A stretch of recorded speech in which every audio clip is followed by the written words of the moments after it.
Hello all, myself Professor Anil Kumar and today we will be discussing the next topic of computer organization. तो ये आपके section A में आपके syllabus के according section A में है आपके कोड्स। इसी में आपका है fixed point and floating point representation, fixed point and floating point representation. इसी में आपका है एक वंस कॉम्प्लीमेंट और टूस कॉम्प्लीमेंट के साथ हम कैसे एडिशन और सब्ट्रैक्शन करते हैं। वंस और टूस कॉम्प्लीमेंट के साथ हम कैसे एडिशन या सब्ट्रैक्शन करते हैं। और एक आपका इसी में है बूथ्स एल्गोरिदम। तो ये जो टॉपिक्स हैं वो हम आज डिस्कस करेंगे। तो सबसे पहले जो है हम कोड्स के बारे में डिस्कस कर लेते हैं कि आपके कंप्यूटर में किस तरह के आपके पास कोड्स अवेलेबल होते हैं। तो जैसे कि आपको पता है कि जो आपका कंप्यूटर है वो सिर्फ आपका बाइनरी इन्फॉर्मेशन को ही स्टोर करके रखता है। तो बाइनरी इन्फॉर्मेशन को भी रिप्रेजेंट करने के लिए कंप्यूटर में हमारे पास अलग अलग कोड्स होते हैं। तो हम उनकी टाइप्स के बारे में थोड़ा थोड़ा देख लेंगे क्या है। सबसे पहले है BCD। इसे हम बोलते हैं बाइनरी कोडेड डेसिमल। तो BCD में क्या है कि आपका ये 4 बिट का नंबर होता है, मतलब इसमें एक नंबर को हम 4 बिट के साथ रिप्रेजेंट करते हैं। तो जैसे हमारे पास डिजिट्स होते हैं 0 से लेके 9 तक, तो इनको हम जो है BCD इनका बना लेते हैं और जो भी हमने नंबर लिखना था वो इनका कॉम्बिनेशन लिखते हैं। यानी कि वैसे मैं आपको बताता हूँ, जैसे आपकी 0 या 1 है, इसको हम बोलते हैं 1 बिट। अगर आपकी 8 बिट्स इकट्ठी हो जाएँ तो उसको हम बोल देते हैं बाइट। अगर आपकी 4 बिट्स इकट्ठी हो जाए तो उसको हम बोल देते हैं निब्बल। तो यहाँ पे जो है 4 बिट्स हैं, तो यानी कि एक डिजिट को हम एक निब्बल के साथ जो रिप्रेजेंट कर सकते हैं। जैसे 00 को अगर रिप्रेजेंट करेंगे तो हमारे पास 3 ज़ीरोज़ होंगी। ये बाइनरी कन्वर्जन है। अगर आपने 1 लेना है तो इसको 001 आ जाएगा। अगर 2 लिखना है तो 010, 3 लिखना है तो 011। ठीक है। इसी तरह 40100, 5 आएगा 0101, 6 आएगा 110 और 7 आएगा ये वाला, और 8 आएगा आपका 100 और 9 आएगा 101। ठीक है। तो ये बाइनरी कन्वर्जन है। मैंने आपको लेक्चर्स भेजे थे पुराने, आई होप कि आपने वो सारे देख लिए होंगे। तो उसमें आपको क्लियर हो जाएगा कि हम ये बाइनरी कन्वर्ट कैसे करते हैं। ये 2⁻0 को रिप्रेजेंट करता है, ये 2⁻1 को, ये वाला 2⁻2 को और ये वाला 2⁻3 को। तो इसी के कारण इसको हम ऐसे भी लिख देते हैं, इसको हम बोल देते हैं 8421 कोड भी बोल देते हैं, क्योंकि 2⁻0 जो है वो 1 बन जाएगा, 2⁻1 जो 2 बन जाएगा, 2⁻2 जो है 4 बन जाएगा और 2⁻3 जो है वो 8 बन जाएगा। तो इसका कॉम्बिनेशन देखोगे, अगर आपको 0 रिप्रेजेंट करना है तो आपको किसी को भी ऐड करने की ज़रूरत नहीं, इसलिए आपने सारे 0 लिख दिए। अगर आपको 1 रिप्रेजेंट करना है तो सिर्फ आपको ये वाली बिट 1 चाहिए। अगर आपको 2 रिप्रेजेंट करना है तो आपको सिर्फ ये वाली चाहिए। अगर आपको 3 लिखना है तो 2+3, तो आपको ये दोनों बिट्स जो 1 चाहिए। तो इस तरह यूँ हमने ये सारे जो नंबर्स हैं ये डिराइव कर रखे होते हैं। अब BCD का बेनिफिट क्या है कि अगर आपको 95 लिखना है तो आप क्या करोगे, 9 का जो 4 डिजिट का कोड अलग से लिख दोगे, 5 का जो 4 डिजिट का कोड है वो अलग से लिख दोगे। तो टोटल 8 एक बाइट में आपके दोनों को जो है हम रिप्रेजेंट कर देंगे। तो इस तरह हम लिखते हैं BCD। इसी का जो एक एडवांस वर्जन होता है वो होता है EBCDIC। इसे हम बोलते हैं extended binary coded decimal interchange code. Extended binary coded decimal interchange code. ये आपका आता है EBCDIC इसको बोलते हैं। और ये आपका जो है ये 8 बिट का कोड होता है। क्योंकि 8 बिट का कोड है तो इसमें आपकी यानी कि 2 निब्बल्स आप यूज़ कर रहे हो। 4 बिट की एक निब्बल यूज़ कर रहे हो, दूसरी 4 बिट की निब्बल जो यूज़ कर रहे हो। जो पहले वाली 4 बिट की जो निब्बल है, it will represent the class. ये क्लास को रिप्रेजेंट करेगी या जोन को इसका रिप्रेजेंट करेगी। While the second number defines the specified character. जो सेकंड है वो एक्चुअल में किसी करेक्टर को रिप्रेजेंट करेगी। ठीक है। तो ये आपका जो है ये एडवांस वर्जन है BCD का। तो इसका जो टेबल है वो बुक पे बना हुआ है, वो आप वहाँ से देख सकते हो। तो ये सिंपल आपको पता होना चाहिए कि ये कौन कौन से हमारे पास कोड अवेलेबल होते हैं। उसके बाद आता है आपके पास ASCII।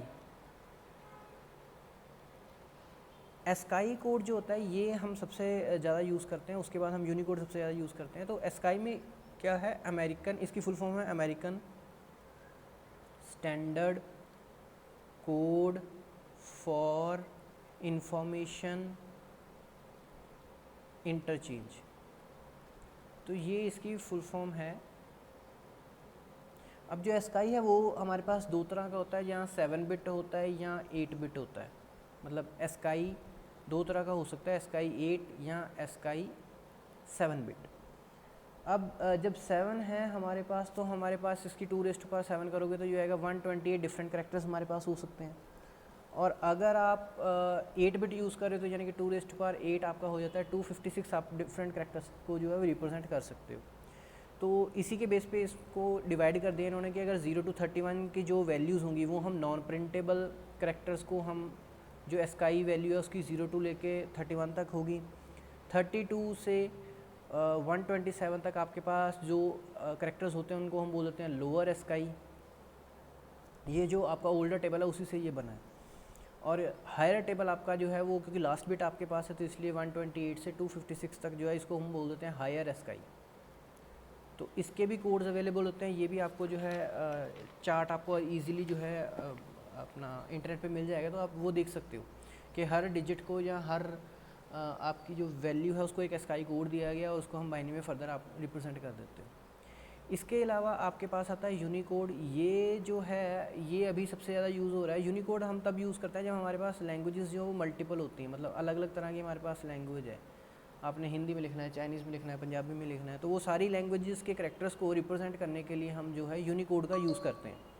तो जैसे कि हमें पता है कि कंप्यूटर क्या करता है, सिर्फ़ और सिर्फ आपका नंबर्स के साथ ही डील करता है। मतलब आप चाहे जो भी लैंग्वेज लिख रहे हो, चाहे आप ए लिख रहे हो, चाहे आप ये लिख रहे हो, चाहे आप ऐसे लिख रहे हो, आप कुछ भी लिख रहे हो, पर एक्चुअल में आज जो आपका कंप्यूटर है वो सिर्फ न्यूमेरिकल वैल्यू के साथ ही डील करता है, यानी कि बाइनरी वैल्यू के साथ ही उसको डील करना पड़ता है, यानी कि 0 और 1 की फॉर्म में आपको इसको लेके आना पड़ेगा। तो जो यूनिकोड है ये क्या कर दिया है इसने, ये सारे वर्ल्ड को इकट्ठा कर दिया। ये वर्ल्ड वाइड एक्सेप्टेबल है। इसमें क्या है कि आपके जितने भी कैरेक्टर्स हैं पूरे वर्ल्ड में वो सारे आप इसमें जो है मतलब इसमें आप रिप्रेजेंट कर सकते हो। यूनिकोड को यूज़ करके आप किसी भी लैंग्वेज को जो है रिप्रेजेंट कर सकते हो।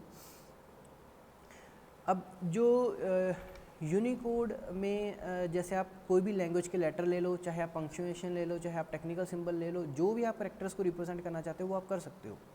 तो इसे जो हम लिखते हैं, हम UTF के बेस पे लिखते हैं। तो UTF जो है आपका ये 8 बाइट्स का भी हो सकता है, ये 8 बिट्स का भी हो सकता है, यानी कि 1/2 बाइट्स का भी हो सकता है, 16 बिट का भी हो सकता है, या आपका 32 बिट का भी आपका यूनिकोड हो सकता है। तो नॉर्मली यूनिकोड में जो है ये 1 लाख से ऊपर जो आपके करैक्टर हैं वो आप जो है हम सेव कर सकते हैं। तो अब हम जो है डिस्कस करते हैं आपके कुछ स्पेशल कोड्स होते हैं, उनको हम बोलते हैं सेल्फ कॉम्प्लीमेंटिंग कोड। तो इसमें जो है आपका एग्जांपल हम जो डिस्कस करेंगे वो कर लेंगे XS3। तो जो XS3 कोड होता है, जैसे आपके पास BCD था, तो BCD की वैल्यूज़ में जब आप +3 कर देते हो तो उसको हम बोल देते हैं XS3 कोड। तो जो XS3 कोड है वह अपने आप में जो है ये कॉम्प्लीमेंट है। वो कॉम्प्लीमेंट है वो कैसे है वो हम देख लेते हैं। BCD में जैसे हमने देखा था 0, तो 0 को हमने रिप्रेजेंट किया था 0 0 0 से। इसमें अगर आप 3 को प्लस कर दोगे, यानी कि 0 0 1 1 को प्लस कर दोगे, तो ये बन जाएगा आपका XS3 कोड 0 1 1। ठीक है। इसी तरह जब आप 1 को रिप्रेजेंट करते हो BCD में, तो आप रिप्रेजेंट करते हो इस तरह। इसमें जब आप ये वाला 3 प्लस करते हो, तो 3 प्लस करने के बाद ये जो बन जाएगा, ये बनेगा 110 विद 1 कैरी और 110 विद 1 कैरी, ये इस तरह बन जाएगा। ठीक है। तो इसी तरह करते करते जब आप बनाओगे तो जो आपका 9 वाला है उसका जो XS3 कोड है वो बन जाएगा 1100। ठीक है। तो अब होता क्या है, ये सेल्फ कॉम्प्लीमेंटिंग क्यों बोला था, जब इसका आप कॉम्प्लीमेंट लेते हो, तो कॉम्प्लीमेंट जब लेते हो तो आप क्या करते हो, हर जो आपका डिजिट है उसको सिर्फ उल्टा करते हो। जैसे 1 का 0 बना दोगे, 0 का 1 बना दोगे। जैसे यहाँ पे था 0 0 1 1, तो ये बन जाएगा 1 1 0 0। तो अगर आप इसको कंपेयर करोगे तो ये किसके बराबर हो जाएगा, लास्ट वैल्यू के। इसी तरह जो यहाँ पे वैल्यू होगी वो सेकंड लास्ट के साथ मैच कर जाएगी, मतलब ये उल्टी सीरीज़ बन जाएगी। इसलिए हम बोलते हैं इनको सेल्फ कॉम्प्लीमेंटिंग कोड। तो इसका जो टेबल है वो भी आपका बुक पे बना हुआ, तो वो आप देख सकते हो। अब मैंने इसमें दो आपसे नई बातें की हैं। एक तो मैंने एडिशन की बात की है, तो बाइनरी एडिशन जब करते हैं तो उसके रूल्स होते हैं, वो रूल्स आप देख लीजिए। 0 को 0 में प्लस करोगे तो 0 आएगा, 0 को 1 में प्लस करोगे तो 1 आएगा, 1 में 0 को प्लस करोगे तो भी 1 आएगा, और अगर 1 को प्लस करोगे तो आपका आंसर आएगा 1 1 0 विद 1 कैरी, 1 आगे चला जाएगा। ठीक है, तो ये चीज़ें वैसे हमने जब फुल एडर या हाफ एडर किया था तब हमने ये स्टडी की थी, तो फिर भी मैं आपको रिमाइंड करा रहा हूँ कि 0 0 प्लस करते हो तो 0 0 1 1 1 0 1 और 1 1 0 विद 1 कैरी। और जब हम कॉम्प्लीमेंट की बात करते हैं तो कॉम्प्लीमेंट में क्या करते हैं, अगर आपके पास 0 है तो उसका आपको 1 बना देना, अगर 1 है तो उसका आपको 0 बना देना। ये 1's कॉम्प्लीमेंट है। इसी तरह 2's कॉम्प्लीमेंट होगा, वो हम आगे डिस्कस कर लेंगे जब आपके फ्लोटिंग पॉइंट या फिक्स्ड पॉइंट आएंगे। अब उसके बाद आपके पास स्पेशल एक कोड होता है, उसे हम बोलते हैं ग्रे कोड। तो ग्रे कोड में क्या है, हम हैमिंग डिस्टेंस का यूज़ करते हैं, और हैमिंग डिस्टेंस जो है आपके दो ग्रे कोड जो है आपके दो सक्सेसिव कोड ग्रुप्स, यानी कि आपका यहाँ पे कोड है, यहाँ पे कोड है, तो इसमें जो हैमिंग डिस्टेंस है वो मैक्सिमम डिस्टेंस आपका 1 ही होना चाहिए, इससे ज़्यादा नहीं होना चाहिए। अब हैमिंग डिस्टेंस आप कैसे कैलकुलेट करते हो, कितनी आपकी बाइनरी जो वैल्यूज़ हैं वो डिफ़र कर रही हैं। जैसे फॉर एग्जांपल मैं ये दो ले लेता हूँ, आपकी ये दो वैल्यूज़ हैं 0 0 0 और ये, तो इनमें क्या है आपकी सिर्फ एक ही बिट में चेंज है। अब आगे मैं एक और वैल्यू लिख देता हूँ 0 0 1 1, तो इस अगर इसका और इसका कंपैरिजन करोगे तो सिर्फ ये वाली बिट जो है ये वाली चेंज है आपकी, ये एक बिट चेंज है। तो जब आप दो किसी वैल्यूज़ को आपस में कंपेयर करते हो बाइनरी को, और उनमें सिर्फ सिंगल डिजिट का ही फ़र्क होता है, तो उसे हम बोल देते हैं कि बाइनरी हैमिंग डिस्टेंस जो है 1 है। अगर बाई चांस आप ऐसा लिख दो, ऐसे लिख दो, तो इसमें क्या है कि 2 बिट्स में चेंजेस आ गया, तो हैमिंग डिस्टेंस आपका 2 हो गया। यहाँ पे 0 था, यहाँ पे 0 था, यहाँ पे 1 हो गया, यहाँ पे 1 हो गया, तो आपकी 2 बिट्स में फ़र्क पड़ गया, तो उसे हम बोलते हैं हैमिंग डिस्टेंस 2। तो आपका ग्रे कोड क्या होता है, जिसमें हमेशा हैमिंग डिस्टेंस जो है वो 1 होगा। ठीक है, तो इसका भी जो है वो टेबल आपका बुक में बना हुआ है, तो वो आप थोड़ा सा देख लेना। उसके बाद एरर कोड्स होते हैं, ये आपके सिलेबस में एज इट इज़ मेंशन तो नहीं किए गए हैं, पर मैं फिर भी थोड़ी सी आपको इसकी जानकारी दे देता हूँ। एरर कोड में क्या होता है कि आप जब डाटा ट्रांसफ़र करते हो तो उसमें एरर्स आते हैं, मतलब एरर जो होता है वो सिंगल बिट का हो सकता है, या आपका बर्स्ट एरर हो सकता है, यानी कि एक से ज़्यादा बिट्स का जब एरर आता है। तो जब आपको उन्होंने डाटा भेजा तो आपको कोई ना कोई तरीका चाहिए कि आप ये कंफर्म कर सको, यानी कि रिसीवर ये कंफर्म कर सके जो सेंडर ने सेंड किया वही मुझे रिसीव हुआ, जो कुछ और रिसीव हुआ।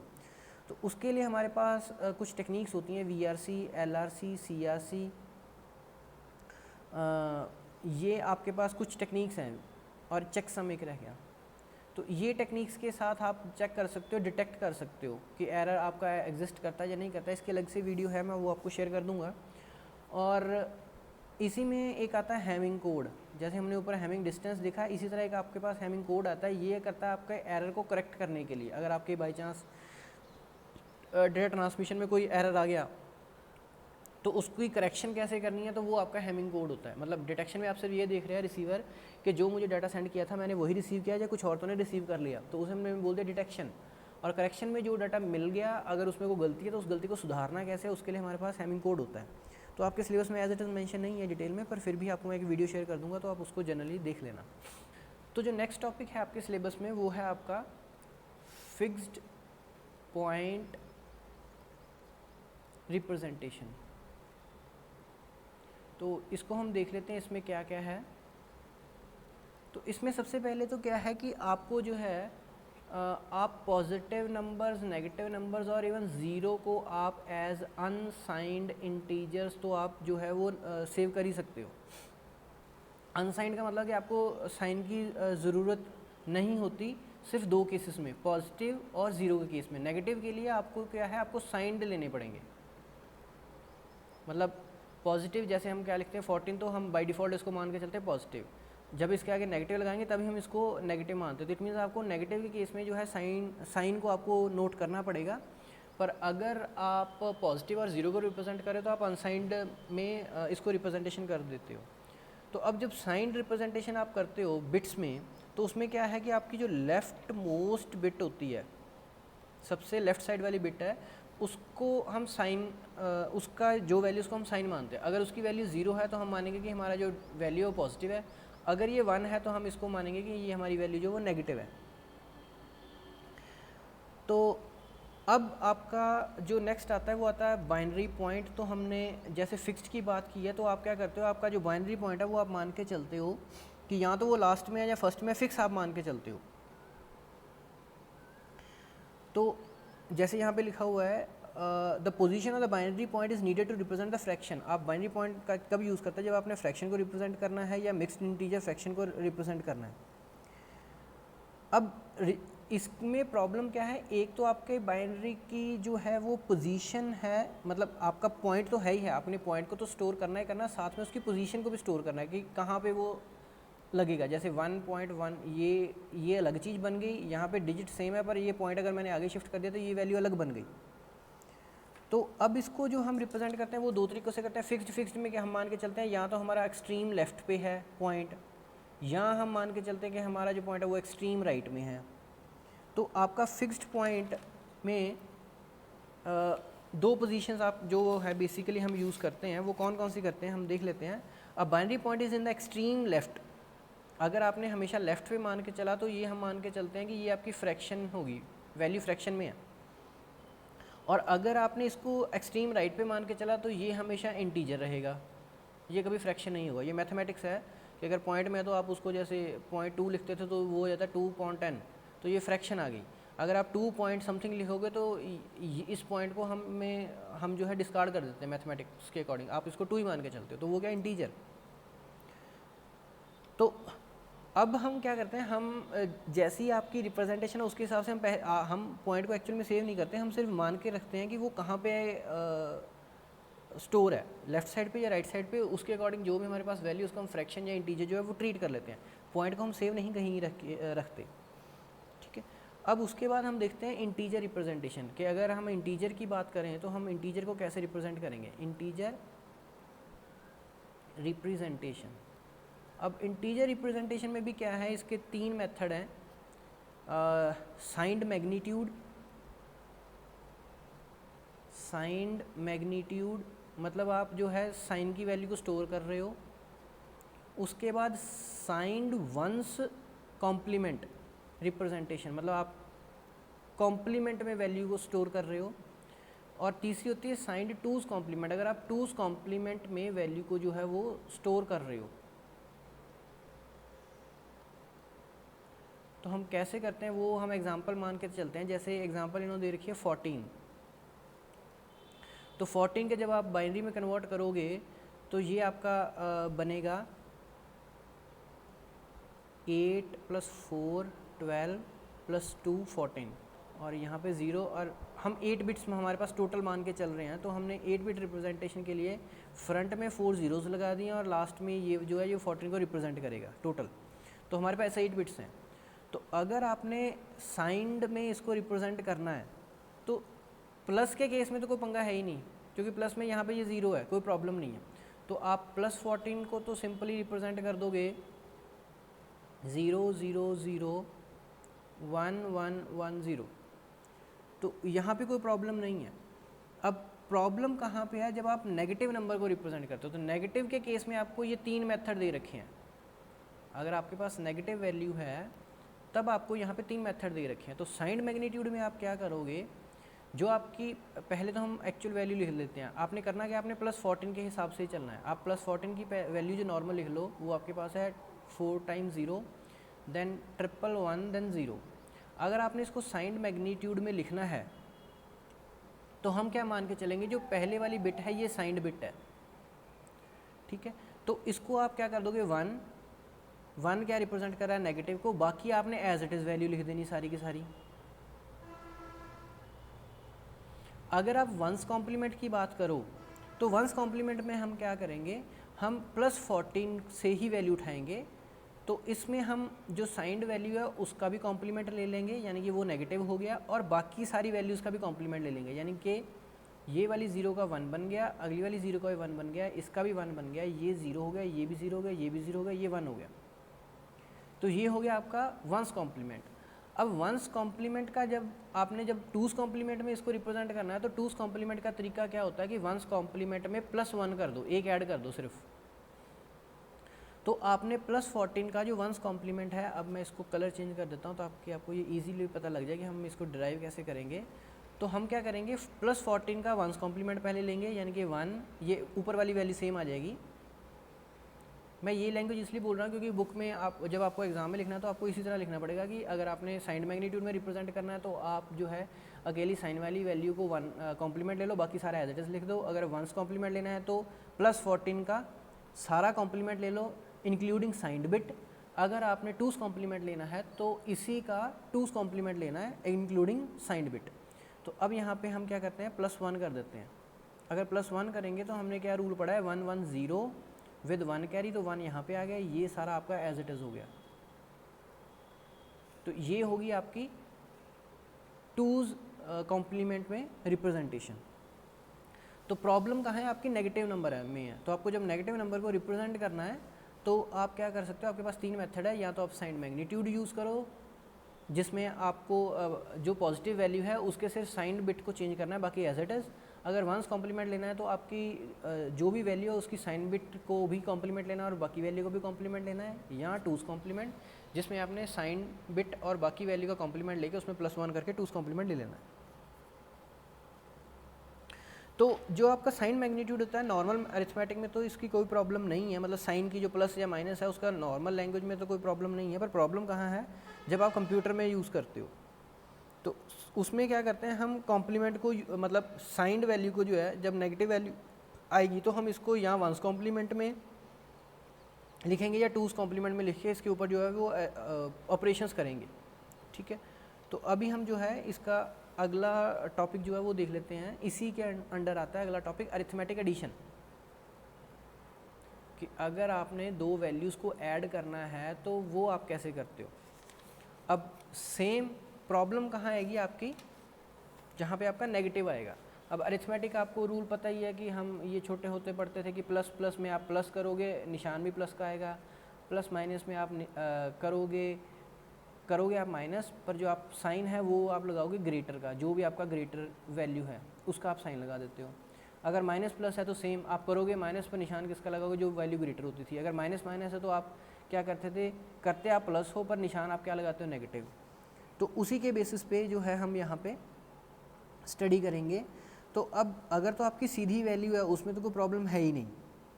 अगर आपके पास नेगेटिव वैल्यू है तो आपने क्या याद रखना है, नेगेटिव वैल्यू का आप हमेशा टूस कॉम्प्लीमेंट निकालोगे। आप टूस कॉम्प्लीमेंट निकाल के फिर इसको जो है आप प्लस करोगे। ठीक है, अब इसको हम देख लेते हैं। जैसे यहाँ पे क्या लिख रखा है, एग्जांपल दे रखी है 6 और 13 को इसने प्लस कर रखा है। तो 6 को हम बाइनरी में रिप्रेजेंट करते हैं 1 1 0 के साथ, 8 बिट्स लिए हैं तो हम आगे जो है वो ज़ीरोज़ लगा देंगे। अब 13 को हम रिप्रेजेंट करते हैं 8 + 4 + 1, तो ये आपने 13 को रिप्रेजेंट कर दिया। तो ये दोनों वैल्यूज़ अभी प्लस की हैं, तो आप क्या करोगे, सीधा इसको आप ऐड कर दोगे तो ये आएगा जाएगा 1, ये 1 का 1, ये 1 का 0, ये 1 विद 1, ये 0 और यहाँ पे 1। ठीक है, फिर आप यहाँ पे ये कर दोगे। तो अगर इसको आप ओपन करोगे तो ये वैल्यू आ जाएगी आपकी +19। इसमें कोई प्रॉब्लम नहीं, प्लस के केस में कोई प्रॉब्लम नहीं है, जो आप नॉर्मल प्लस करते हो वही करना। अब प्रॉब्लम है नेगेटिव की केस में। अब नेगेटिव की केस में क्या देखो, 6 है और यहाँ पे +13 है, तो हम क्या बोल रहे हैं, हम क्या लेंगे इसका टूस कॉम्प्लीमेंट। तो 6 का टूस कॉम्प्लीमेंट क्या होगा, ये 6 की ओरिजिनल वैल्यू होगी, इसका जो वंस कॉम्प्लीमेंट है वो बन जाएगा आपका 1 1 1 1, उसके बाद फिर 1, फिर 0, फिर 0, फिर 1। ठीक है, अब इसका जब टूस कॉम्प्लीमेंट लेना है तो हम क्या करेंगे, इसमें +1 कर देंगे। इसका जब आपने टूस कॉम्प्लीमेंट लेना है तो हम क्या करेंगे, इसमें +1, तो ये क्या बन जाएगा 1 1 0 विद 1 कैरी, बाकी 0, ये बाकी सारे जो है 1। तो आपका 6 कैसे रिप्रेजेंट हो रहा है, माइनस में 1 1 1, 5 टाइम्स 1 है, उसके बाद आपका ये आ गया 0 1 0, और +13 आपका एज इट इज़ जो है वो रह जाएगा 0 0 0 0 1 1 0 1। ठीक है, तो मैंने अभी इसको थोड़ा सा डिफरेंस में लिख दिया, मैं इसको ऐड कर रहा हूँ। तो ये ऐड करोगे तो 0 1 1 आ जाएगा, 1 0 का भी 1 आ जाएगा, 0 1 का भी 1 आ जाएगा, और 1 1 का 0 विद 1 कैरी आ जाएगा, और सॉरी ये वाला 1 आ जाएगा तो 1 1 0 विद फिर 1 कैरी आ जाएगा, फिर ये 0 आ जाएगा। लास्ट मैं इसको दोबारा लिख लेता हूँ, 1 1 1 1 5 टाइम 1 आ गया, 0 1 0 आ गया। अब यहाँ पे 0 0 0 0 1 1 0 1, मैं दोबारा लिख लेता हूँ इसको ताकि क्लैरिटी आ जाए।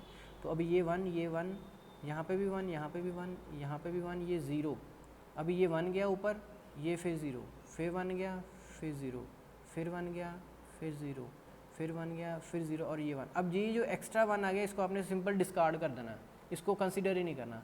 तो जब इसकी वैल्यू को आप कैलकुलेट करोगे तो ये ऑटोमेटिकली क्या बन जाएगी, +7, क्योंकि फर्स्ट वाली बिट जो है वो 0 है और इन तीनों 1 को अगर कैलकुलेट करोगे तो ये +7 बन जाएगा। अब अगला केस जो है वो बनता है आपका 6 और -13, ठीक है। तो अब 6 नॉर्मल है तो इसकी वैल्यू जो आप नॉर्मली लिख दोगे 0 0 0 0 1 1 0। अब -13 का ये वाले 13 का कॉम्प्लीमेंट लेके उसके बाद उसका 1's कॉम्प्लीमेंट 2's कॉम्प्लीमेंट लेना है, तो वो आप इस ढंग से ले लेना जैसे मैंने आपको बताया। मैं अभी डायरेक्टली लिख रहा हूँ, तो डायरेक्टली आपका आएगा 1 1 1 0 1 सॉरी 0 0 1 1, ठीक है। तो अब जब इसको प्लस करेंगे तो ये आ जाएगा 1 1 1 0 विद 1 कैरी, 1 1 0 विद 1 कैरी 1, उसके बाद ये भी 1, ये भी 1, ये भी 1, ये 1। अब इसको अगर आप देखोगे अब क्या होता है कि अगर तो फर्स्ट वाली वैल्यू 0 आ जाए फिर तो हम उसको सीधी आंसर मान लेते हैं। अगर जो फर्स्ट वाली वैल्यू है वो आपका 1 आ जाए, ठीक है। सो वैसे इसका तरीका क्या होता है कि अगर आपका कैरी आता है, जब आपने माइनस जैसे यहाँ पे था, यहाँ कैरी आया ही नहीं, जब यहाँ पे अगर को कैरी आता है, तरीका इसका क्या है कि अगर आपका कैरी आता है और आप उसको डिस्कार्ड कर देते हो तो उसके बाद आपने जो वैल्यू उसको एज इट इज़ आपने एक्सेप्ट कर लेना है। अगर आपका जो कैरी आया है, अगर आपका कैरी नहीं आया, जैसे यहाँ पे कैरी आपका जो है वो नहीं आया, ठीक है, तो उसको आप क्या करोगे, अगर आपका कैरी नहीं आया तो इट मीन्स आपका ये जो नेगेटिव रिजल्ट है तो इसको आपको कॉम्प्लीमेंट लेना पड़ेगा, इसका 2's कॉम्प्लीमेंट आपको दोबारा लेना पड़ेगा। जैसे इसका 2's कॉम्प्लीमेंट लोगे तो ये बनेगा 2 1 1, उसके बाद ये 0 ये 0 ये भी 0 ये भी 0 ये भी 0। अब इसमें 1 प्लस करोगे तो ये बन जाएगा 1 1 बाकी सारे 0। तो ये किसको रिप्रेजेंट कर रहा है, 7 को, बट ओरिजिनली आपका कैरी नहीं आया था इसलिए आप निशान क्या लगाओगे, माइनस का, ठीक है। इसी तरह -6 और -13 का ये सबसे इंटरेस्टिंग है। तो इसमें आप देखो कि अगर हम -6 का जो बाइनरी रिप्रेजेंटेशन था वो है 5 टाइम 1, उसके बाद 0 1 0, उसके बाद आ रहा आपका -13 का आएगा आपका 1 1 1 1, और यहाँ पे 2 टाइम 0 देन 2 बार 1। तो अब इसको जब आप ऐड करोगे तो ये आ जाएगा 1 0 1, ये आ जाएगा आपका 1 1 0 सॉरी 0 1 1 1 1 0 विद 1 कैरी, तो 1 आ जाएगा, ये 1 आ गया। उसके बाद ये सारा 1 1 0 विद 1 कैरी। अब 1 1 में होता है 1 विद 1 कैरी, क्योंकि फिर 1 1 आ गया 1 विद 1 कैरी, 1 1 1 विद 1 कैरी। तो अब की इस केस में क्या आ गया आपका, एक कैरी आ गया। कैरी को तो आपने डिस्कार्ड कर ही देना है, बट क्योंकि अभी दोनों नेगेटिव नंबर थे तो आपका जो फाइनल आंसर वो माइनस में आएगा, इसलिए आपने इसका दोबारा जब 2's कॉम्प्लीमेंट लोगे तो ये जो आपका ऑटोमेटिकली 19 को जो रिप्रेजेंट करेगा। अगर इसका आप 2's कॉम्प्लीमेंट ले लेते हो, हम लेके देख लेते हैं 1,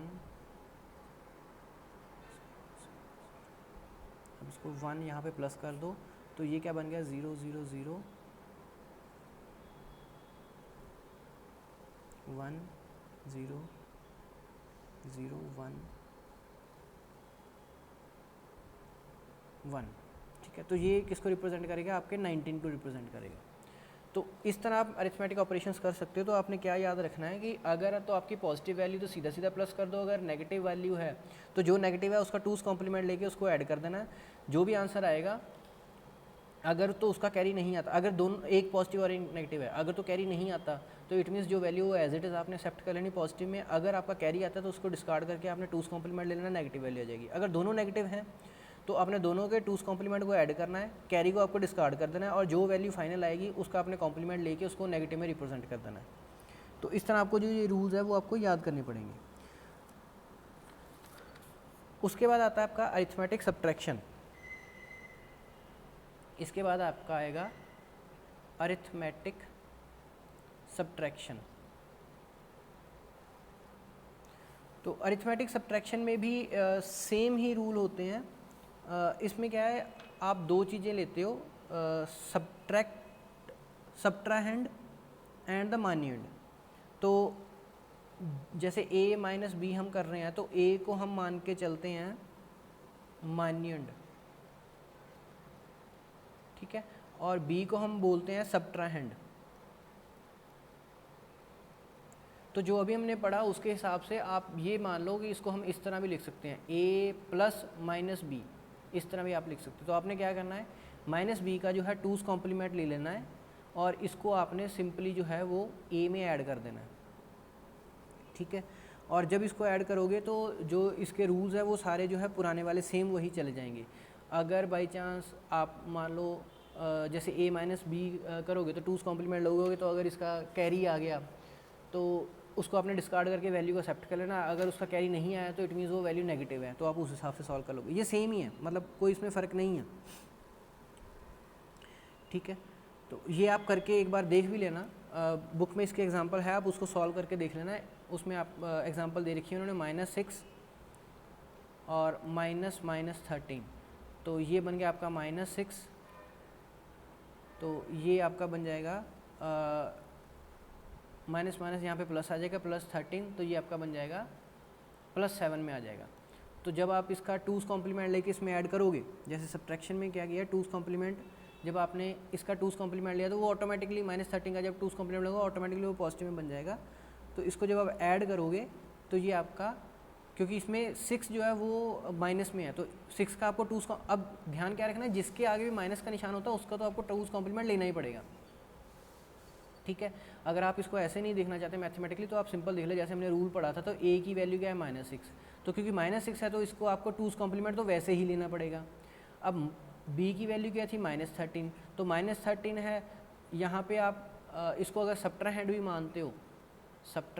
मानते हो तब भी आपको इसका टूस कॉम्प्लीमेंट लेना पड़ेगा, तो ये ऑटोमेटिकली +13 बन जाएगा। जब इसको दोनों को आपको ऐड करोगे, हमने क्या बोला, इसकी वैल्यू में इसको ऐड करना, जब इसको ऐड करोगे तो ये आपका जो आंसर है वो ऑटोमेटिकली +7 में आ जाएगा, ठीक है। ये आप करके देख लेना, ये आ जाएगा। इन केस अगर आपको प्रॉब्लम आती है तो आप कंसल्ट कर सकते हो। उसके बाद आता है आपका floating point. Floating point representation. Floating point representation में क्या है कि इसमें आपके दो पार्ट्स होते हैं, ठीक है। जो फर्स्ट पार्ट है ये ऐसे है, फर्स्ट डॉट सेकंड पार्ट है। तो जो फर्स्ट पार्ट है उसे हम बोलते हैं मेंटिसा। फर्स्ट पार्ट जो है उसे हम बोल देते हैं मेंटिसा, और जो सेकंड पार्ट है उसको हम बोल देते हैं एक्सपोनेंट। तो एक्सपोनेंट की जो वैल्यू है वो ये बताती है कि आपका पॉइंट कहाँ पे आना है। फॉर एग्जांपल जैसे आप यहाँ पे लिख देते हो 604 गुना 10 की पावर यहाँ पे 3 लिख देते हो, मल्टीप्लाई 10⁻³ 3, तो यानी कि आपका जो पॉइंट है वो यहाँ पे है एक्चुअल में जब इसको सॉल्व करोगे। तो ये जो वैल्यू एक्सपोनेंट की वैल्यू है ये मेंटिसा हो गया इंटू आर हो गया रेडिक्स। रेडिक्स ये जो मैंने आपको वीडियो बताई थी उसमें बताया था कि ये 10 बेस होता है या आपका 8 बेस है या 2 बेस है, क्या बेस है आपका, वो बेस है रेडिक्स। तो रेडिक्स के बाद ई की वैल्यू स्टोर करोगे तो रेडिक्स तो आपको पता ही होगा जिसमें आप डील कर रहे हो। तो मेंटिसा और एक्सपोनेंट की वैल्यू से आप ये डिसाइड कर लेते हो कि एक्चुअल में जो आपका डेसिमल है वो कहाँ पे आना है। इसे हम बोल देते हैं fixed point floating point representation, ठीक है। अब इसमें होता क्या है, the floating point number is set to be normalised. इसमें दो वर्ड यूज़ किए जाते हैं, नॉर्मलाइज्ड और अननॉर्मलाइज्ड। तो नॉर्मलाइज्ड हम तब बोलते हैं जब आपकी मोस्ट सिग्निफिकेंट बिट, यानी कि ये लेफ़्ट साइड वाली, सबसे लेफ़्ट साइड वाली बिट को हम मोस्ट सिग्निफिकेंट बिट बोलते हैं। सो सबसे लेफ़्ट साइड वाली बिट अगर आपकी नॉन ज़ीरो है तो उसे हम बोलेंगे नॉर्मलाइज्ड। जैसे 350 ये नॉर्मलाइज्ड है, पर 0035 ये नॉर्मलाइज्ड नहीं है क्योंकि इसमें पहली बिट 3 है, नॉन ज़ीरो है, और इसमें जो मोस्ट सिग्निफिकेंट बिट है वो 0 है, तो इसे हम बोल देते हैं, इसे हम नॉर्मलाइज्ड नहीं बोलेंगे, ठीक है। कोशिश हम क्या करते हैं कि हम नॉर्मलाइज्ड रखें, मतलब कोशिश क्या करते हैं हम जो है नॉर्मलाइज रखने की इसको कोशिश करते हैं। उसके बाद यहाँ पे एक मेथड दिया गया होता है फ्लोटिंग पॉइंट को रिप्रेजेंटेशन करने का।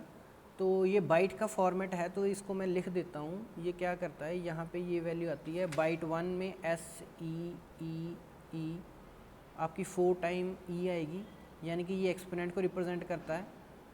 उसके बाद यहाँ पे बाइनरी पॉइंट आ जाता है, और उसके बाद आपकी बाइट 1 है, इसमें आपके 8 डिजिट्स होंगे। उसके बाद बाइट 2 है, यहाँ पे भी 8 डिजिट्स होंगे, और बाइट 3 यहाँ पे भी 8 डिजिट्स होंगे।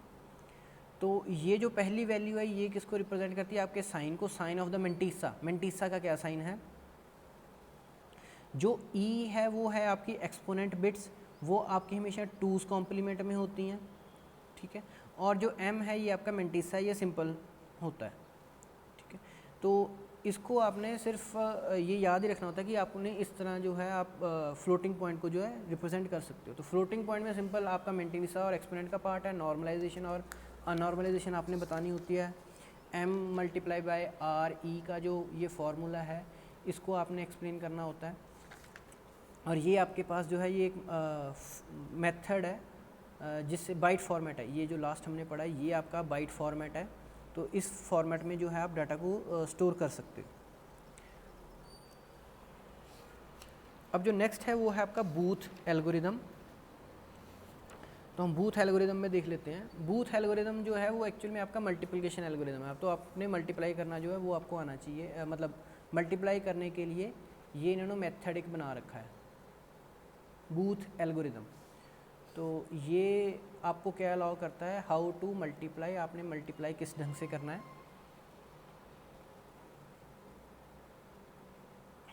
अभी पहले जो नॉर्मल मल्टीप्लिकेशन है आप इसमें भी वैसे ही करते हैं। जैसे मान लो ये मैंने 1011 को 011 से मल्टीप्लाई करना है, तो जैसे 0 है तो ये 0 को जब सबसे मल्टीप्लाई करोगे तो ये 0 0 रह जाएगा। उसके बाद आप यहाँ पे क्रॉस लगाते थे, फिर जब 1 से सबको मल्टीप्लाई करोगे तो ये बन जाएगा 1 1 0 1। फिर यहाँ पे जो है ये 1 को यहाँ पे मल्टीप्लाई कर दोगे तो ये आ जाएगा 1 1 0 1। उसके बाद ये 3 क्रॉस लगाते हो, फिर आप यहाँ पे ये 0, जो आप नॉर्मल मल्टीप्लाई करते हो वैसे ही होता है। फ़र्क क्या है कि 0 से जब मल्टीप्लाई करोगे तो सारी वैल्यू 0 आ जाएंगी, अब जब 1 से मल्टीप्लाई करोगे तो सारी वैल्यू एज इट इज़ आ जाएंगी, ठीक है। तो इसको हम बोलते हैं मल्टीप्लिकेंड, और इसको हम बोलते हैं मल्टीप्लायर, ठीक है। तो जैसे आप पेन पेपर पे करते हो उसी तरह जो है यहाँ पे भी हम बाइनरी में भी उसी तरह करते हैं। उसके बाद आपने इसको फाइनली जो वो ऐड करना होता है, ठीक है। बाकी अगर साइन का भी सेम प्रोसेस है, अगर साइन दोनों के सेम है तो जो पॉजिटिव आंसर आता है, और अगर अनलाइक है तो जो साइन है, जैसे आप प्लस को प्लस के साथ मल्टीप्लाई करोगे तो प्लस आता है, माइनस को माइनस के साथ मल्टीप्लाई करोगे तब भी निशान माइनस प्लस का ही आता है। अगर माइनस प्लस को मल्टीप्लाई करोगे तो माइनस आएगा, प्लस माइनस को मल्टीप्लाई करोगे तो माइनस निशान आएगा, वो आपका सेम ही रहता है, ठीक है। तो फाइनली हम इन सभी को ऐड कर लेते हैं और जो भी आपका आंसर है वो आपका फाइनली आंसर आ जाता है, ठीक है। तो अभी मैं इसको ये ऐड करके नहीं बता रहा, ये आप कर सकते हो। अभी जो हमारा मेन है वो है हमारा बूथ एल्गोरिदम। तो हम बूथ एल्गोरिदम देख लेते हैं। बूथ एल्गोरिदम में क्या है, it gives us A procedure to multiply binary integer in signed twos. आप क्या करते हो, साइंड टूज कॉम्प्लीमेंट मेथड को यूज़ करते हो, जो हमने पिछली स्लाइड्स में देखा था। ये वाला जो लास्ट वाला, ये वाला, इस टेक्निक को यूज़ करके आप जो है मल्टीप्लाई करते हो। तो it operates on the fact, ये इस फैक्ट पे काम करता है कि the strings of zero in the multiplier requires no addition. जहाँ पे तो जीरो आ गई, इसको हम ऐड तो कहीं कर ही नहीं रहे।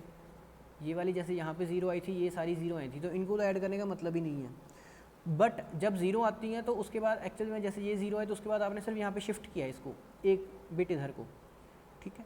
तो जब भी आपका जीरो आता है तो आप सिर्फ शिफ्टिंग कर रहे हो, आप एडिशन एक्चुअल में नहीं कर रहे हो। And a string of ones in the multiply from the weight, और जो वन जो भी स्ट्रिंग्स आती हैं उनको हम रिप्रेजेंट कैसे करते हैं, 2 raised to power k + 1 - 2m, ये हम रिप्रेजेंट कर सकते हैं। जैसे इन्होंने एग्जांपल यहाँ पे लिया +14 की, तो +14 को जो हम जब इसकी बाइनरी में कन्वर्ट करेंगे तो ये बनेगा 0 0 1 1 1 0। अब पोजीशन देखिए आपकी, ये 0 पोजीशन होगी, ये 1, ये 2, ये 3 और ये इस तरह। अब 2 के क्या है कि आपका फाइनल वेट है, सबसे ज़्यादा वेट किस पे है, ये 3 पे है, तो इसलिए हमने इसको लिख दिया 2⁻³ + 1। और m जो है आपका मिनिमम वेट है, सबसे कम वेट है, तो वो आपकी m की वैल्यू क्या बन गई, ये 1, तो ये बन गया आपका 2⁻, मतलब हमने 1 देखिए सिर्फ कहाँ कहाँ है, तो फर्स्ट पोजीशन पे 1 आ गया, उसके बाद थर्ड पोजीशन पे 1 आया, तो जो फाइनल पोजीशन आई उसको हमने 2k + 1, k की वैल्यू होगी फाइनल पोजीशन और m होगी आपकी लोएस्ट वैल्यू। तो जब इसको आप लिखोगे तो ये बन गया 2⁻⁴ - 2, 2⁴ जो है वो 16 बनता है, -2 करोगे तो ये आपका आ गया 14। तो यानी कि आपको सारी बिट्स जो है, मतलब आप 14 को कैसे रिप्रेजेंट कर सकते हो या किसी भी वैल्यू को कैसे रिप्रेजेंट करते हो, स्ट्रिंग ऑफ वंस, मतलब जब लगातार 1 आ जाए तो उनको हम रिप्रेजेंट कैसे कर सकते हैं, 2⁻k + 1 - 2⁻m। तो इस तरह जो है आप इसको रिप्रेजेंट कर सकते हो। तो इसी के बेस पे अगर आपने किसी को मल्टीप्लाई करना है तो आप मल्टीप्लाई भी क्या करोगे, m अगर आपका मल्टीप्लिकेंड है तो आप क्या करो, इसको पहले 2k + 1 के साथ मल्टीप्लाई कर दो, माइनस m को आप 2m के साथ मल्टीप्लाई कर दो।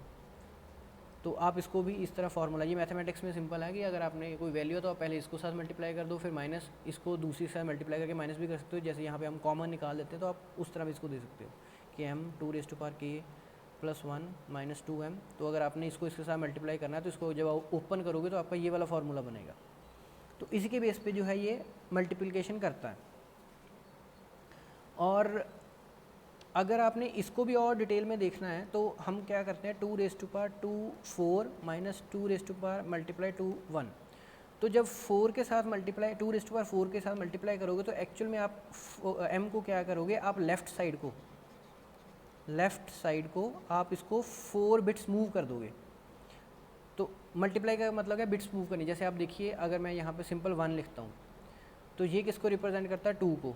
अगर इस 1 को मैं लेफ़्ट में शिफ्ट कर दूँ, और सॉरी ये 1 को रिप्रेजेंट करता है, अगर इसको मैं लेफ़्ट में शिफ्ट कर दूँ और यहाँ पे 0 आ जाएगा तो ये क्या बन जाता है, 2, ऑटोमेटिकली मल्टीप्लाई हो गया 2 के साथ। अगर इस 1 को मैं और इधर को कर दूँ एक और शिफ्ट, तो ये क्या बन जाएगा, 4। ठीक है, तो इट मीन्स जब हम ये मल्टीप्लाई करते हैं, जैसे यहाँ पे 2⁻1 था तो आपने एक शिफ्ट किया, यहाँ पे 2⁻0 था, सिंपल वैल्यू थी, जब 1 था तो आपने 1 शिफ्ट कर दिया, जब 2⁻2 था तो आपने 2 बिट्स इसको इधर को शिफ्ट कर दिया, फर्स्ट वाले को आप देख सकते हो इस तरह। तो जब हम m को 2⁻4 के साथ मल्टीप्लाई करेंगे तो इट मीन्स m को हम लेफ़्ट साइड पे 4 शिफ्ट कर देंगे और फिर माइनस करेंगे उसको किस वाले m से, जिसको हमने एक बार लेफ़्ट शिफ्ट किया है। ठीक है, उसके बाद इसका एल्गोरिदम स्टार्ट हो जाता है। ये इसका बेसिक्स था, उसके बाद इसका एल्गोरिदम स्टार्ट हो जाता है। तो एल्गोरिदम में क्या है कि आपका जो मल्टीप्लिकेंड है, इसमें 3 ही रूल्स हैं। आपका जो मल्टीप्लिकेंड है उसको आपने सब्ट्रैक्ट करना है। अगर आपको जो फर्स्ट सिग्निफिकेंट बिट है वो 1 मिलती है, sorry first least significant bit जो आपको 1 मिलती है, ठीक है, फ्रॉम द पार्शियल प्रोडक्ट जो आपका पार्शियल प्रोडक्ट आएगा उसकी अगर लीस्ट सिग्निफिकेंट बिट 1 मिलती है तो आपने क्या करना है, सब्ट्रैक्ट करना है। अगर मल्टीप्लिकेंड आपको जो है आपको ऐड करना है, कब करोगे ऐड, जब आपकी यही वाली वैल्यू जो वो 0 हो जाएगी, पार्शियल प्रोडक्ट में जो वैल्यू आपको 0 आ जाएगी। और पार्शियल प्रोडक्ट को आपने चेंज नहीं करना अगर उसकी वैल्यू ये जो पुरानी है वही सेम रह जाती है। अगर ये वैल्यू अगर 1 थी और 1 ही रहती है और 0 अगर 0 सेम ही रह जाती है तो पार्शियल प्रोडक्ट को हम चेंज नहीं करेंगे। ठीक है, ये 3 ही स्टेप हैं इसमें, 1 2 3। यहाँ पे ये मुश्किल लग रहे हैं पर इसको जो है हम एक्चुअल में एक प्रॉब्लम लेके उसके साथ सॉल्व कर लेते हैं तो फिर ये आपको ईजिली समझ आ जाएगा। उसके बाद ये आपको याद रखना आसान हो जाएगा। तो इसका एक फ़्लो डायग्राम सी बुक पे बनी हुई है, तो आप वो फ़्लो डायग्राम बुक से ही देख लेना। मैं उसको सिर्फ सीधा जो है वो एक्सप्लेन ही कर रहा हूँ with the help of an example. तो यहाँ पे जो है हम देखते हैं एग्जाम्पल के थ्रू इसको समझने की कोशिश करते हैं। तो हमने क्या करना है, हमने -9 को -13 के साथ मल्टीप्लाई करना है और आपका आंसर आएगा +117। तो यहाँ पे जो -9 है वो आपका बन गया मल्टीप्लिकेंड, और क्योंकि ये नेगेटिव में वैल्यू है और वैसे भी बूथ एल्गोरिदम में हमें 2's कॉम्प्लीमेंट लेना पड़ता है, 2's साइंस कॉम्प्लीमेंट लेना पड़ता है, तो उसको हम लिख लेते हैं। तो 9 को जब आप सिंपली बाइनरी में कन्वर्ट करोगे तो ये बनेगा आपका 01001। तो हम 5 बिट्स के ऊपर ऑपरेशंस कर रहे हैं तो हमने 5 बिट्स लिए हैं इसलिए। अब इसका जब वंस कॉम्प्लीमेंट लोगे तो ये बन जाएगा 1 0 1 1 0, और इसमें जब +1 करोगे तो ये बन जाएगा 1 0 1 1 1। तो ये आपका बन गया साइंड टूज कॉम्प्लीमेंट। अब आप जो सेकंड वैल्यू है वो आपकी 13 है, तो इसको ये आपका बन गया मल्टीप्लायर, जिसको आपने मल्टीप्लाई करना है। ठीक है, तो 13 को जब आप बाइनरी में सिंपल लिखोगे तो ये बनेगा 0 1 1 0 1, और इसका वंस कॉम्प्लीमेंट बनेगा 1 0 0 1 0, और इसका जब आप साइंड टूज कॉम्प्लीमेंट लोगे तो ये बन जाएगा आपका +1 करके 1 1 0 0 1। ठीक है, तो अब जो है आपका बूथ एल्गोरिथम के अकॉर्डिंग जो आपकी एग्जांपल है वो हम देख लेते हैं। उसके बाद अगर आपको ये वाला एग्जांपल समझ आ गई तो उसके बाद इसमें आपकी बुक में एक फ्लो चार्ट सा बना है, वो आपको ईजिली समझ आ जाएगा। तो इसमें क्या है, इसने 2 फ्लिप फ्लॉप्स लिए हैं Qn और Qn+1। उसके बाद इसने Br ले रखा है एक। Br में जो है ये आपका मल्टीप्लिकेंड होता है, इसमें मल्टीप्लिकेंड, जिसको हमें ऐड करना है या सब्ट्रैक्ट करना है। तो जब उसको हमने ऐड करना है तो हम उसकी वैल्यू को एज इट इज़ यूज़ कर लेंगे, यानी कि ये वाला मल्टीप्लिकेंड यहाँ पे आ गया। और जब उसको हमने कई बार माइनस करना पड़ेगा, क्योंकि हमने पहले रूल्स में पढ़ा था कि अगर वैल्यू पहली 1 आएगी तो हमें माइनस करना पड़ेगा, अगर 0 है तो हमें ऐड करना पड़ेगा, अगर सेम रह जाएगी तो हमें कुछ नहीं करना पड़ेगा। तो क्योंकि जब माइनस करना तो हमें उसका क्या रूल है कि हमें उसका 2's कॉम्प्लीमेंट ऐड करना पड़ता है। तो हम इसका 2's कॉम्प्लीमेंट जब फर्दर लेंगे तो ये बन जाएगा 0 1 0 0 1। ठीक है, जब इसका फर्दर 2's कॉम्प्लीमेंट इस वाली वैल्यू का लोगे तो ये बन जाएगा। ठीक है, उसके बाद हमें एक AC एक्यूमुलेटर लेना होता है, और QR में आप डालोगे मल्टीप्लायर।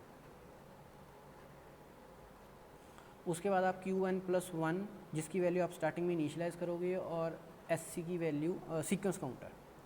तो हम जो फर्स्ट स्टेप है वो देखते हैं। तो फर्स्ट स्टेप में आपका है Qn, ये जो है Qn+0, ये तो इनिशियलाइज़ होता है आपका 0। इसमें आप मल्टीप्लायर डाल दोगे, यानी कि मल्टीप्लायर आपका ये वाला आ जाएगा। तो ये क्या है 1 0 0 1 1, और AC जो है ये आपका 5 टाइम्स 0 आ जाएगा।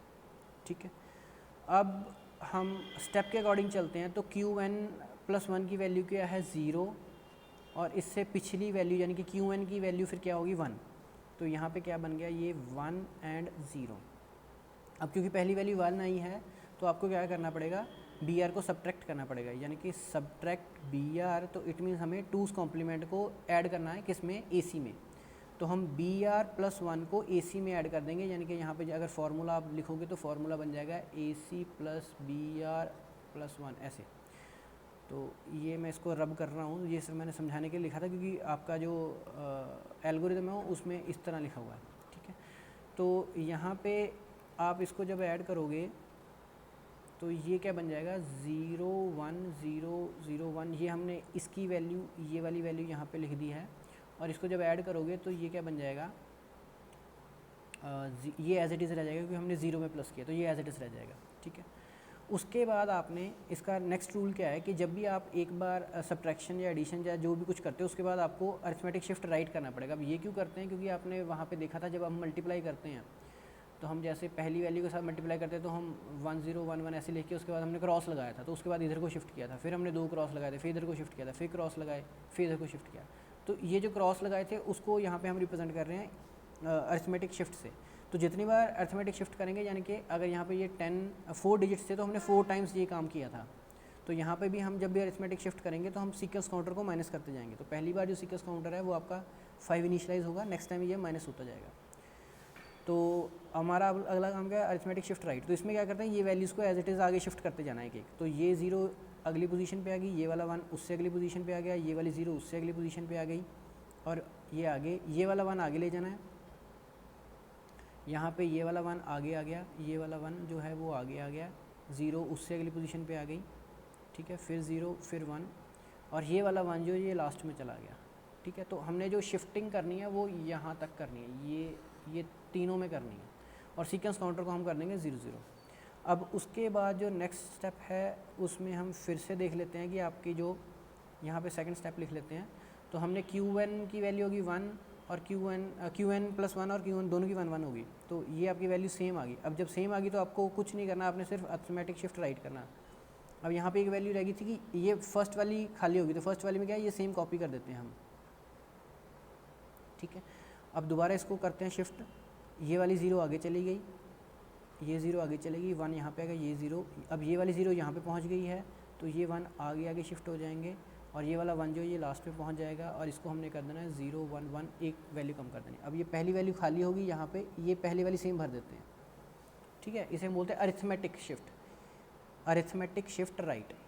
अब उसके बाद थर्ड स्टेप फिर से आप देखिए, यहाँ पे थर्ड स्टेप में आप फिर से क्यू एन और क्यू में उसकी वैल्यू देखिए, तो 1 और 0, ठीक है। तो यहाँ पे हमने लिख दिया 0 एंड 1। अब पहली वैल्यू क्या आ गई 0, तो अब आपको क्या करना है, ऐड। जब 0 आएगा तो आपको करना है ऐड बी आर, तो बी आर की वैल्यू ऐड करोगे तो वो क्या बनेगा 1 0 1 1, ठीक है। जब ये ऐड करोगे तो 0 1 1 1 1 0 विद 1 कैरी, 0 विद 1 कैरी, ये आ जाएगा, ठीक है। उसके बाद आपको क्या करना है, अरिथमेटिक शिफ्ट राइट करना है। तो जब शिफ्ट राइट करोगे तो ये वाला 1 आगे आ गया, ये भी आगे आ गया, यहाँ पे अब पहली वैल्यू खाली होगी तो वहाँ पे ये सेम वैल्यू भर देनी है, और ये 1 आगे चला जाएगा, 0 1 1 0, ये 0 आपके यहाँ पे पहुँच गई, और ये बन गया 0 1 0। अब यहाँ पे ये दोनों वैल्यूज़ क्या होगी आपकी सेम। जब नेक्स्ट स्टेप हम करेंगे, जब यहाँ पे हम नेक्स्ट स्टेप करेंगे, फोर्थ स्टेप करेंगे, तो अब यहाँ पे ये भी 0 और ये भी 0, दोनों सेम हो गए, तो हमने क्या किया, यहाँ पे ये भी 0 ये भी 0, और फिर हम क्या करेंगे, दोबारा अरिथमेटिक शिफ्ट राइट। तो जब अरिथमेटिक शिफ्ट राइट करेंगे तो ये आगे फिर चला जाएगा 1 1 1 0, ये पहले वाला 1 सेम रह गया, यहाँ पे गया 0 1 0 1 1, और यहाँ पे आ गया ये 0, और ये आपने एक वैल्यू और कम कर दी, ठीक है। अब जब उससे अगला स्टेप होगा, यानी कि जो लास्ट स्टेप होगा उसमें क्या होगा, अभी ये 1 है और ये भी 0 है, तो फिफ्थ स्टेप में क्या आ गया आपका 1 और 0। अब पहला 1 है तो इसलिए आपको क्या करना पड़ेगा, सब्ट्रैक्ट बी आर। तो जब सब्ट्रैक्ट बी आर करोगे तो आप क्या लिखोगे, वैल्यू ये वाली, ठीक है। तो जब सब्ट्रैक्ट करोगे तो आपने क्या लिखना है, 0 1 0 1 1। देखिए यहाँ पे जब हम ऐड कर रहे थे तो हम ओरिजिनल वैल्यू लिख रहे थे, ये जो आपकी ओरिजिनल वैल्यू थी, और जब सब्ट्रैक्ट कर रहे हैं तो हम ये नेक्स्ट वाली वैल्यू लिख रहे हैं, ये वाली, ठीक है। तो अब यहाँ पे ये जब सब्ट्रैक्ट करोगे तो ये बन जाएगा 1 0 with 1 carry, 1 1 0 with 1 carry, 1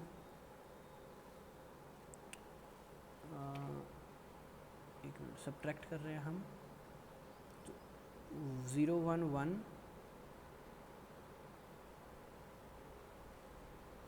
sorry मुझे से गलती हो गई है, सब्ट्रैक्ट की मैं बता भी रहा था। अभी यहाँ पे ये वैल्यू लिखनी थी, मैंने ऊपर वाली वैल्यू लिख दी शायद, ये गलत लिख दिया, 0 1 0 0 1, ये वाली वैल्यू हमने यहाँ पे लिखनी थी सब्ट्रैक्ट में। तो जब ये लिख दिया तो 0 1 1 हो गया, 1 0 1 हो जाएगा। मैं इसको इरेज कर देता हूँ, मैं दोबारा लिख देता हूँ ये इरेज करके। जब हम सब्ट्रैक्ट कर रहे थे तो हमने सब्ट्रैक्ट वाली वैल्यू ये वाली लिखनी थी, तो ये वैल्यू थी आपकी 0 1 0 0 1। जब सब्ट्रैक्ट करोगे तो 0 1 1 आ जाएगा, यहाँ पे ये 1 आ जाएगा, 1 आ जाएगा, 1 1 0 विद 1 कैरी, 1 1 0 विद 1 कैरी, तो जो कैरी आता है उसको हम डिस्कार्ड कर देते हैं। उसके बाद आपने लास्ट में अरिथमेटिक शिफ्ट अगेन राइट करना है, तो ये आपका बन जाएगा 0 0 0 1 1, ये वाला 1 आगे चला गया, ये आ गया 0 1 0 1, और ये 1 यहाँ पे चला गया, और ये हो गया 0 0 0। तो जब आपका सीक्वेंस काउंटर जो है वो 0 हो गया तब आप स्टॉप कर दोगे, तो जो आपका फाइनल आंसर है वो ये वाला आएगा। इसको जब आप बाइनरी में है, इसको जब आप उसमें कन्वर्ट करोगे डेसिमल में, तो ये आपकी जो वैल्यू है ये +117 आ जाएगी, ठीक है। तो ये था बूथ एल्गोरिदम। इस टेबल के बेस पे जो हमने किया उसी के बेस पे जब आप इसकी डायग्राम देखोगे तो वो आपको समझ में आ जाएगी। उसमें उन्होंने यही लिखा है, सबसे पहले आपने मल्टीप्लाई करना है, तो मल्टीप्लिकेंड को आप बी आर में डाल दो, मल्टीप्लायर को आप यू आर में डाल दो, उसके बाद सभी वैल्यूज़ इनिशियलाइज़ कर दो, और सीक्वेंस काउंटर को आप एन इनिशियलाइज़ कर दो, जो हमारे केस में 5 था। उसके बाद आपने क्यू एन और क्यू एन प्लस 1 की वैल्यू को देखना है। अगर वो 1 0 है तो हम क्या कर रहे थे, ए सी में बी आर माइनस कर रहे थे, तो बी आर प्लस 1 की वैल्यू को दोबारा आप ए सी में डाल रहे थे। और अगर ये वैल्यू 0 0 है, सॉरी 0 1 है, तो हम क्या कर रहे थे, ए सी में ए सी प्लस अकेला बी आर कर रहे थे, और अगर ये वैल्यू जो है वो 0 0 यहाँ दोनों 1 1 होती तो हम कुछ नहीं कर रहे थे, हम सिर्फ अरिथमेटिक शिफ्ट कर रहे थे। ठीक है, अरिथमेटिक शिफ्ट किसको कर रहे थे हम, ए सी प्लस क्यू आर को कर रहे थे, प्लस क्यू एन प्लस 1 को कर रहे थे। ठीक है, तो ये सारे यहाँ पे पहुँच जाएंगे। ठीक है, उसके बाद आप सीक्वेंस काउंटर को चेक करोगे, अगर तो वो 0 है तो आप ख़त्म कर दोगे, अगर 0 नहीं है तो आप ये काम दोबारा करते रहोगे। यही हमने वहाँ पे किया। तो ये आप डायग्राम जो है वो सेम देख सकते हो बुक पे, आप देख लेना। सो इन केस आपको कोई डाउट आए तो आप मुझे पूछ सकते हो। Thank you very much.